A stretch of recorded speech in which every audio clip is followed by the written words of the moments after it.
Hey folks, welcome back. Jake's Fitness, or Fitness with Jake. I think that's what I settled in on the name. So we're going to be going through an app called MyFitnessPal today.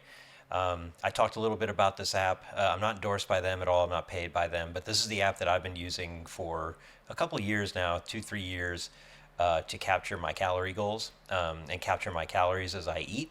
And so you should be capturing your calories as well as if you've been following my videos. So here's just a check-in here that you should be counting your calories, everything that you eat, count your calories, put it in some kind of app and track it.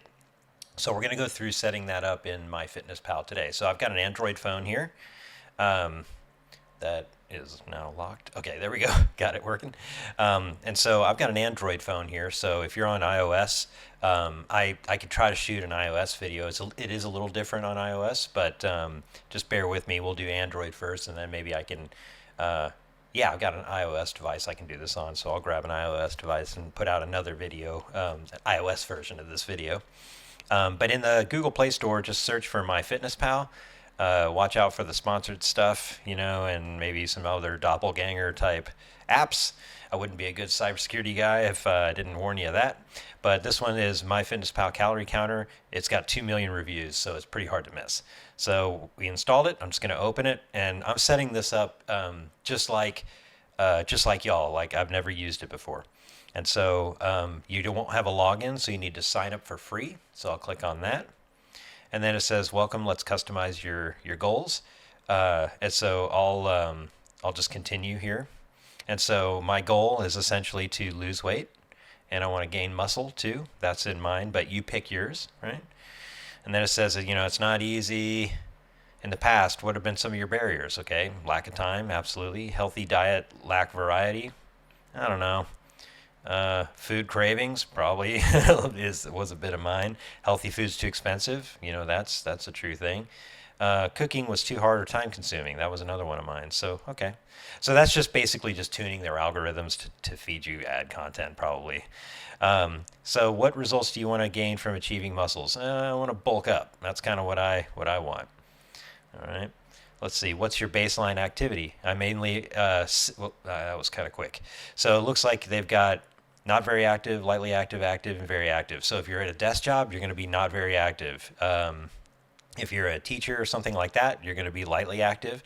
If you're like a PE coach and you coach people like 8 times a day, or you're a soccer coach and I don't know, that might just be a pastime. But anyway, if you make a living out of a soccer coach, you're probably not even watching this video. But or you're very active, and so you're a bike messenger or something. Again, I'm a computer worker, so I'm not very active, so that fits my profile. All right, tell us a little bit about yourself. Okay, well, I'm a dude. I'm 47 years old, and where do I live? United States, and zip code. I'm just going to put 76065. You can know my zip code. I really don't give a crap. How tall am I? Yep, I'm 5'8". And then how much do I weigh? I weigh, this morning I was 181 pounds. Next. Because you should be weighing yourself every day, right? In the morning, right after you get out of bed, go to the bathroom, weigh yourself. Just some gentle reminders. And so it asks you, what do you want to, what's your goal weight? And so, yeah, I'm trying to be 175 pounds. And it's asking, what is your weekly goal that you want to lose? And it recommends 1 pound a week. So that's a good recommendation. I think it's a very safe recommendation. You can also do, 2 pounds a week at the beginning. That's a little aggressive, but I think it's achievable at the very beginning. But if you want to be conservative, just go with 1 pound a week. That's cool. And then create your account. Entering credentials. Please stand by. All right, and so once you type in your credential information, sorry I had to cut off camera there for a minute. Don't want you sneaky folks getting into my account, right? But this is just a shell account anyway, because I've already set all this up. How'd you find us? Search engine, great. Congratulations. Your custom plan is ready, and you're one step closer to your weight goal. Your daily net goal is 1,590 calories. Holy crap, that is really low. And then you can do reminders and stuff if you want to. I'm going to uncheck those just for my own personal. And then here's where you can buy it. I highly recommend buying it for one big reason. again, I don't get paid by these folks. I'm not endorsed by MyFitnessPal, but this if you do the yearly is what I do, you save a ton of money. And if you think about it, $80 a year, like what is that? Less than $7 a month. So that's really cheap. And also, if you buy the app, maybe that will help encourage you to stick with it, right? Because it's like, man, I spent $80 on this. That's like 2 months at a gym membership, conservatively. So maybe that'll bind you to it and make you a little bit more serious about it. But the reason why I buy this one specifically, as I was saying before I rambled, was I can do barcode scanning, and that makes it so much faster. So when I grab a piece of food that I'm about to eat, just scan the barcode and away you go. Now sometimes it is wrong, so you need to double check it, but for the most part, it's usually pretty right. But I'm not going to go premium because I already have a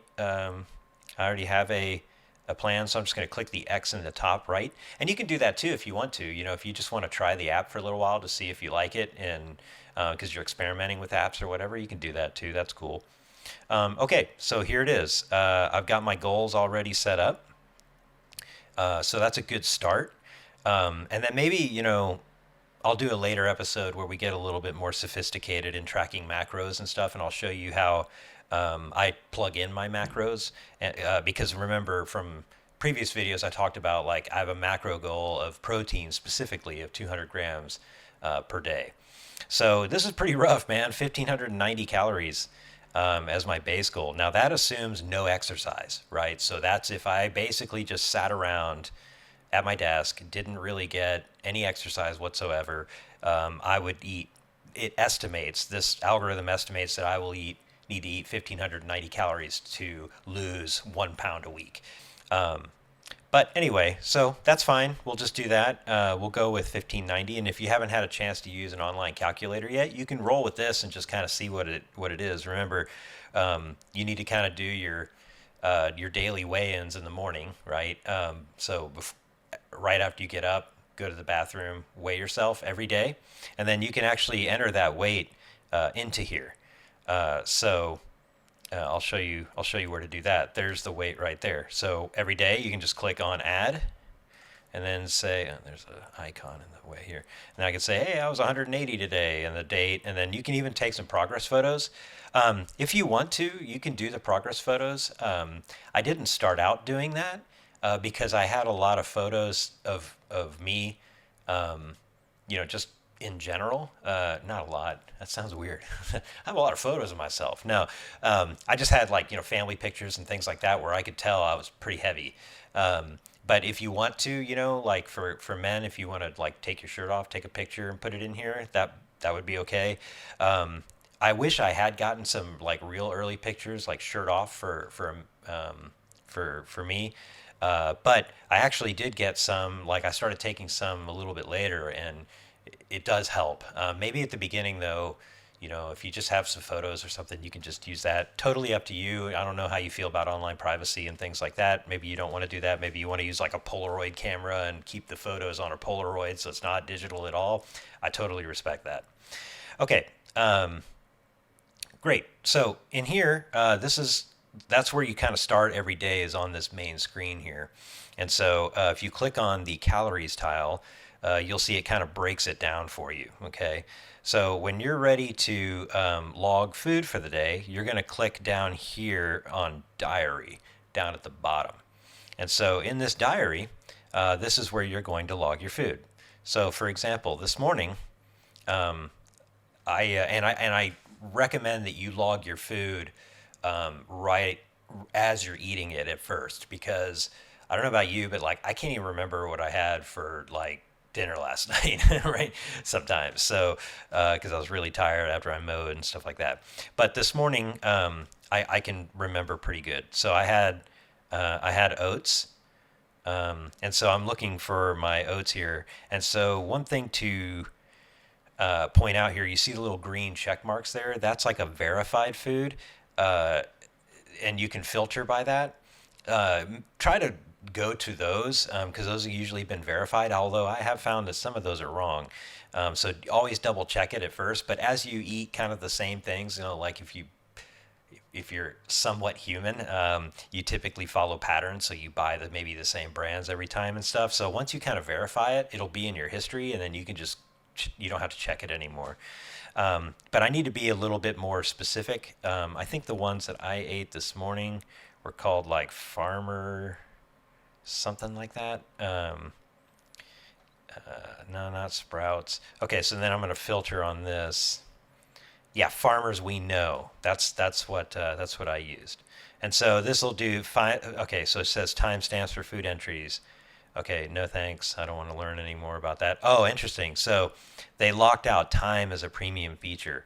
So I don't really use time very much. If you're doing intermittent fasting, that's probably more relevant for you. So you will have to go premium for that. But I don't do intermittent fasting.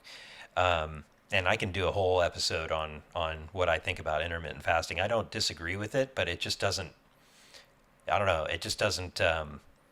It doesn't work for me mentally. So I'll make another episode for that. It's not a judgment. I'm just my personal opinion. So it's for breakfast. Now this is where things can get a little complicated. So you see the serving size is zero point 0.3 cups. Well, because you're weighing everything, zero point 0.3 cups, no computey when it comes to weighing things. So you can either go down here to like 35 grams, or let's say you did 37 grams. Okay, how would you do that? So at first, like I was trying to do this like 1.1, like I was trying to guess like that. But actually, what you can do is go down here to just 1 gram and then type in 37. And so that's a good way, like, if you're weighing out your meat or whatnot, and you're like 4.2 or something like that, you can just change the serving size to a gram or 1 ounce and then just type in the total value. And so that's just a little quick hack that I do. And so you can see that was 24 carbs, 2.6 grams of fat, and 6.3 grams of protein is the macros. And right now, don't pay attention to the macros if you're just starting out. If you're a couple months in and you're getting a little bit more advanced, feel free to track the macros. But the reason I eat oats in the morning is because it's a good source of carbohydrates, which I need in the morning to kind of bootstrap my body. And then also it has a decent amount of protein too. It's not an animal protein, which has, more of a complete amino acid chain for all the amino acids that our bodies need. However, it's still a good source of protein. And it has a little bit of fat too. So that's good from a hormone perspective, at least in my case, or men. Not very skilled on women hormones, but men hormones, I'm getting pretty decent. And then down here, you can just kind of read more about the information about it. Net carbs is that calculation between like dietary fiber and carbs and subtracting that out. That's a premium feature. I don't really do the net carb thing. I just kind of look at total carbs, but I do try to hit a fiber goal. However, these are all micronutrients, and so that this even gets down further granular than what we were talking about with macros. Sorry. If you hear loud pops, that's my air conditioner. It's right outside this wall outside, and so I didn't just get invaded or anything. It's just our air conditioner makes this really loud noise when the compressor fires up. Anyway, random yet again. So okay, so that's well, and I didn't, I didn't accept it. Okay, so once you have it added, just click the checkbox in the top right, and that'll get added to your food. And so now you can start to see the calculation here. The ads are throwing me off because I'm premium, so I don't see any of the ads, and so they're kind of messing with me a little bit. But anyway, so now it's ticking away, right? And so you can click on this calories remaining up here. Once you click on that, it'll show you the dispersion of breakfast, lunch, dinner, snacks, etc. of what you've eaten. And so you can see that I've got for the day I got 148 calories, and my goal is 1580. And there's actually, if I go back, there's a countdown here happening too. And if you tie in like your Fitbit and things like that, it'll start deducting exercise. I don't totally pay attention to that because sometimes I feel like the exercise numbers are a little bit inflated. So I kind of just do that in my head. Not exactly great, but if you wanted to, you could also log your exercise in here. I don't use this for exercise logging. I primarily use it for macro tracking. But you can do that. You can even track your water here, which is pretty cool too. And then once you finish the day, you can add a note or something in here. You can, like I said, add your exercise. You can do all those things, and then complete your diary when you're done for the day. And so that's the essential like intro way on how to get started with MyFitnessPal on Android. Um, it is really that easy. And then you can kind of get some stuff up here like this food logging streak. I think I'm at like 200 and something days. The last time I forgot to track food, I didn't forget. I actually didn't eat like hardly anything, and it was like a couple days after vacation or after Thanksgiving last year when I was really sick. Um, and so you can go into the diary settings and tweak a bunch of stuff if you want to, but you don't have to. You can even go in here and edit your goals if your goals change. Now that will recalibrate everything, and that's more of an advanced topic. So maybe we'll cover that a little bit later. But just to start, like I think that's a good start for you. Really, at the beginning, like you just need to get in the habit of tracking your calories and every day, and also weighing your food. That's the other thing I talked about in I think it was episode 3. So that's it. That's the intro to how to count your calories in MyFitnessPal on Android. Hope you found this helpful. If you like the video, like the video. If you like the video, click the like button. Please subscribe. And then also, if you have any questions or you want to see a topic or anything like that, put it in the comments field. I am monitoring those. So anyway, that's it. I'll see you next time. Keep up the great work. I know you can do it. Thanks.